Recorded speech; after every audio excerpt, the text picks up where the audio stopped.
Howdy folks, it's Thanksgiving Day, my favorite holiday, and as has become sort of a tradition, I'm gonna go over my Thanksgiving cocktail menu for you. Let's check it out.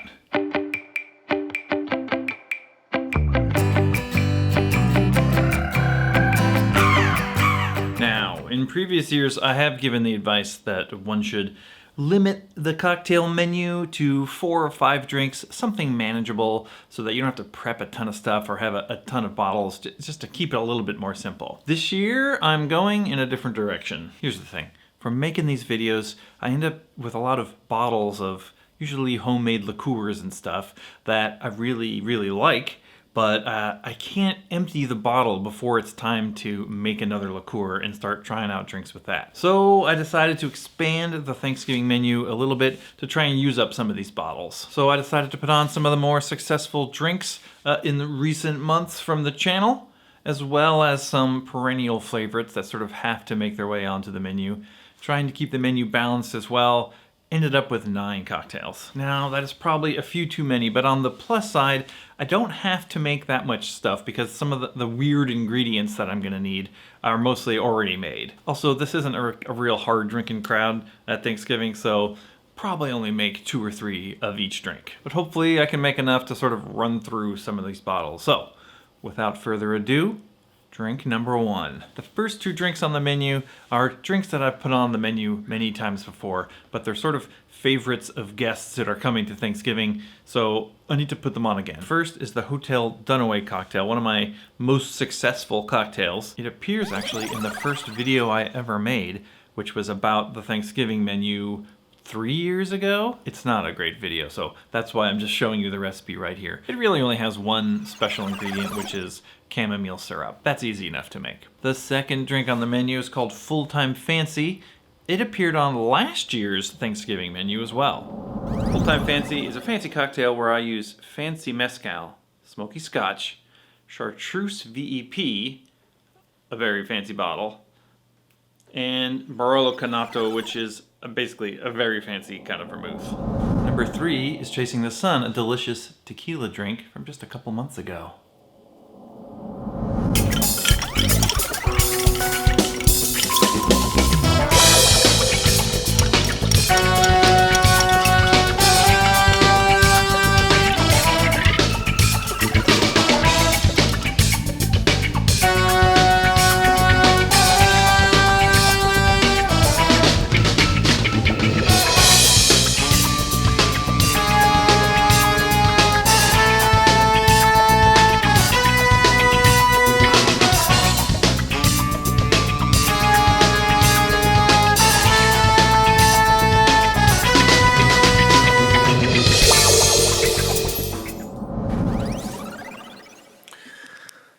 Drink 4 is going to be the Forbidden Division. It's going to use up that forbidden fruit liqueur. We're going to use a Nonino Aperitivo instead of Aperol. It tastes great that way.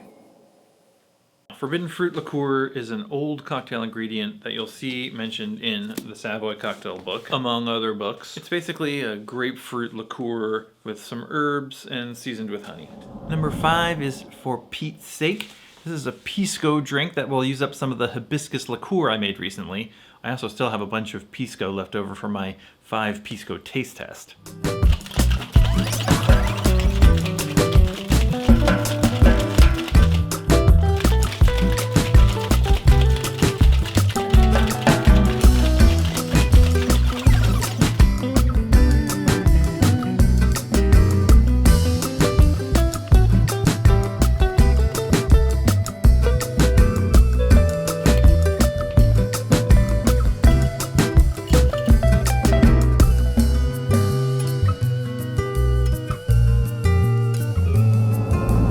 Okay, number 6 is Fingertips.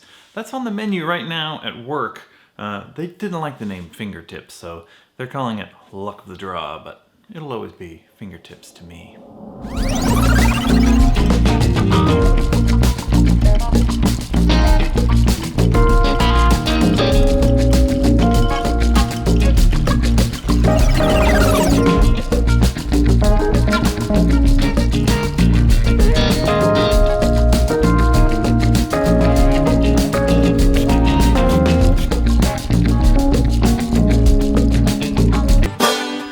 fingertips, fingertips, fingertips. Fingertips. Number 7 is called the Dr. Pineapple cocktail. Now, I've never made this on the channel, but it is a riff on the Doctor cocktail, which appears on the back of the Smith & Cross bottle. Auntie Susan loves this drink, and we needed a rum drink on the menu, so it's going on. It's basically rum, lime, Swedish punch, and I'm gonna add in some pineapple syrup. Maybe I can finally get rid of some of this Swedish punch I've got lying around. What is Swedish punch? It's basically a punch made with Batavia Arrack. Now, quick sidebar. Swedish punch is spelled with an extra S, punch. I do that because that's the way the Swedes do it. And also it just sort of distinguishes between sweet punch, the sort of cocktail ingredient, and punch like you would put in a punch bowl for a party. Number 8 is called the Emerald Sazerac. We have a Sazerac lover coming to dinner, so this drink is on there for him. It's basically a Sazerac which uses Ransom Emerald, which is a locally made whiskey in an Irish style. It also gets jazzed up with some smoky scotch. This year I'm using Ardbeg Wee Beastie. Anyway, let's give it a try. I mean, Sazeracs are just classy. This one's got that spicy rye and that smoky undertone from the Lagavulin. This is really good. Now, to wrap up this menu, which I thought was a little light on whiskey drinks, we're gonna do Go Figure from just last month. And we're calling it Go Figure.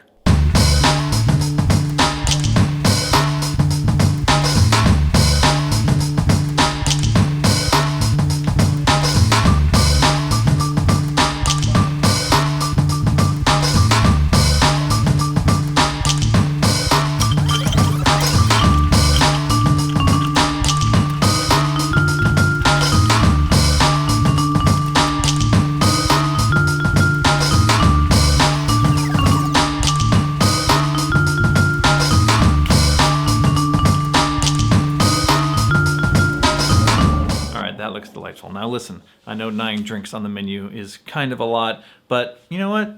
There's no rules. I won't have to prep too many things actually. I need to make lemon juice and lime juice and egg whites. That's pretty standard.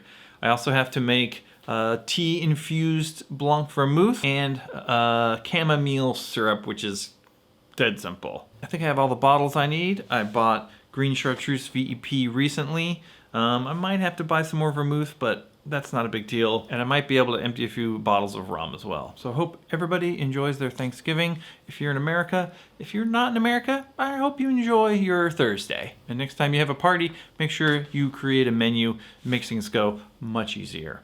In the meantime, thanks for watching, and we will see you next time.